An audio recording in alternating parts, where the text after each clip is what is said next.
Chairman and distinguished audience. My task is to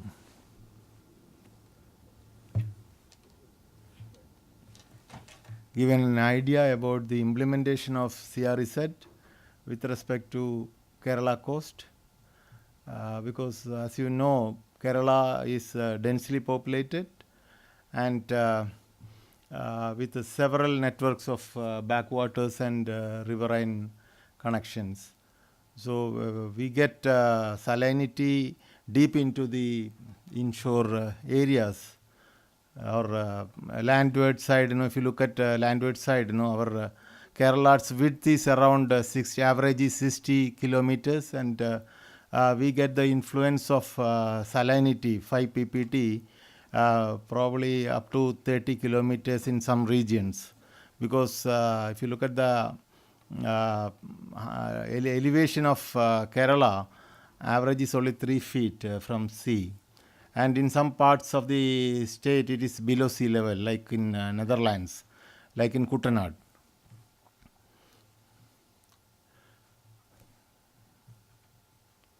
So this is the CREZ 1991, and we have LTL, HTL, and between HTL and LTL is the intertidal zone.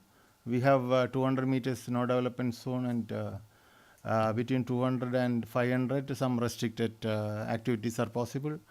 And this is the situation in coastal areas, but in backwaters, situation is different, and as per CRE said, the permission is given only after 100 meters. That is so-called no development zone is 100 meters, and in the case of backwater islands, it is 50 meters. A special sanction has been given to Kerala to develop beyond 50 meters.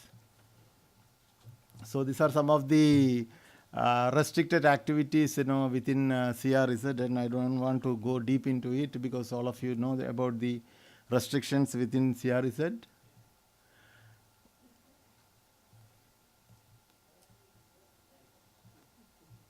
Don't know, there is something wrong with slide. These are some of the scenes, in the coastal area. This one is, you can see, houses are constructed very close to sea, probably 12 or 15 meters away from the high tide level. So it is within the coastal non-development zone, and very often during rainy season, all the houses are affected. And in Kerala, we have 60% of the coastline is having seawall. That is also having tremendous effect on the environment, because intertidal zone is cut at this particular point, and this is having severe impact on the mangroves. And you can see here, with the construction of bund, the secondary growth has come in. Actually, this was a mangrove forest area in Kutanad area, and now it has been transformed into different vegetation. And this is Cochin, and this walkway, this is also a reclaimed area. So you can see the analysis of the impact of sea level rise. We are having different studies, and in India, we are expecting to have 1,700 square kilometers of predominantly agricultural land to be underwater within another 100 years because of sea level rise. And coming to the marine and coastal environment, we are dumping a lot of sewage waste and other waste to the coastal waters. It is estimated that 1 million cubic meter of sewage is generated per day in India. And regarding petroleum hydrocarbon, the study shows that it is under permissible limit in the coastal waters of India, and but in Cochin area, heavy metal concentration is slightly higher than the standards because of industrial effluents. And coming to Vibrio cholerae and other pathogenic organisms is also increasing because of the discharge of sewage to the backwater and coastal waters. And this is the situation with regard to solid hazardous and biomedical waste. 82,724 tons of hazardous waste is being dumped every year. Then coming to solid waste, 1.5 lakhs tons of solid waste are being dumped by hospitals and other healthcare establishments. And these are the biodiversity scenario in Kerala, especially with respect to Western Ghats and nearby regions, because Western Ghats is considered as the hotspot area along with northeastern region. So you can see, this is the scenario, after dumping all the waste.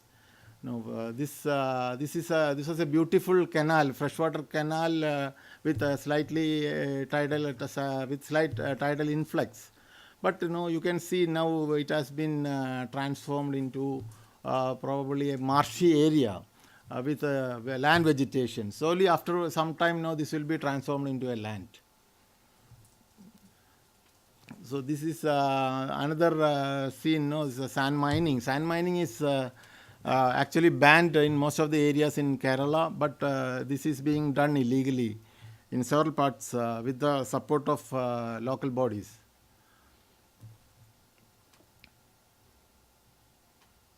And the main problem is with regard to enforcement. It's not we have very good rules and regulation and acts in place, but unfortunately the enforcement part is not that strong. That is the main reason for degradation of the coastal area. With regard to fishing, now we have our coastal waters are overfished, and we have 4,000 trawlers, 20,000 mechanized outboard engine crafts in the small area of 40,000 square kilometers of coastal waters. So all the fishes are overexploited, and now several committees have been constituted, and they have recommended to reduce the fishing pressure. And according to the Kalavar Commission, they have recommended 1,150 trawlers instead of 4,000 trawlers. But due to socio-economic reasons, it's very difficult to stop fishing, overnight. So we have to do only on a gradual basis. Yeah, it is.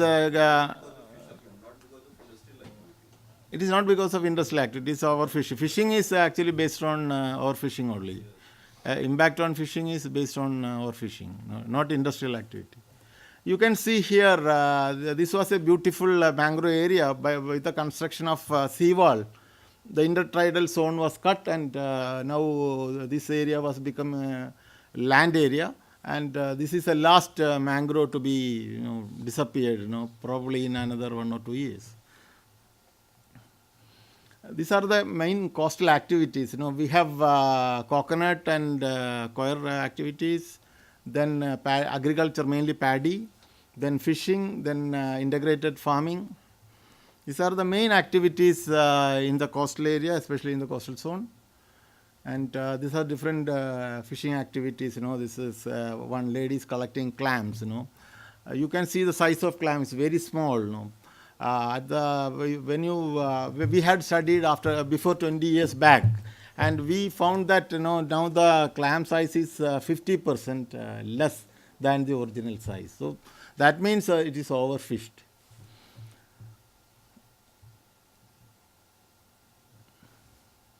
And coming to the impact of coastal zone regulation, the main problem is with the coastal zone regulation was, it was implemented without any consultation with the local people.